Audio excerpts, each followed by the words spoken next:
I'm Tom Young, and I lead Stantec's community development business in New Zealand. Today I want to talk about urban development in Aotearoa, in particular how holistic community design can help support affordable and sustainable housing.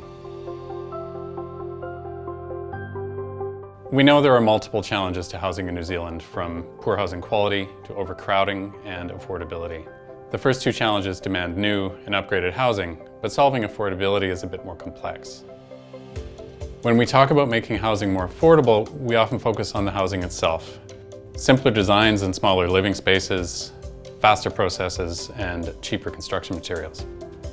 We can find savings in these sorts of approaches, but when they're not counterbalanced by improvements elsewhere, the result is just a whittled down product. During our COVID lockdowns, life turned local. Walking and cycling to the shop and for recreation became necessary and enjoyable for some of us. But others, particularly those living in car-dependent suburbs, found out very quickly how lacking their communities were in local services and amenities. Another discovery was around our commutes. Those of us with the flexibility to work from home save time and money, and that's an often unconsidered part of housing affordability. Car-dependent communities decrease housing affordability by increasing living costs.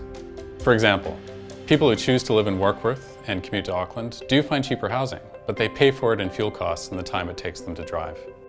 When we plan new subdivisions with low-density development and without walkable mixed uses, we lock in car dependence and high carbon emissions. When we plan single-use office parks instead of integrated districts, we're doubling down. We're almost guaranteeing by design that residents will have to own a car, and the average cost of owning a vehicle in New Zealand is $8,000 to $10,000 a year.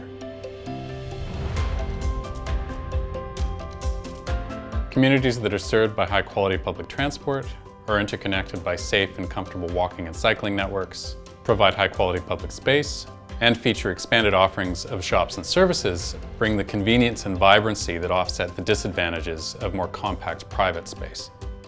Ultimately, we need more diversity of housing stock, including both ownership and rental, to suit different lifestyles and incomes.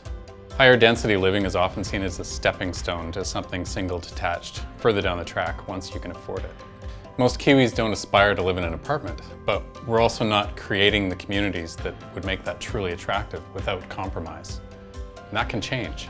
We need a refreshed vision for modern living, with community designs, housing, and transport infrastructure that suit our changing lifestyles.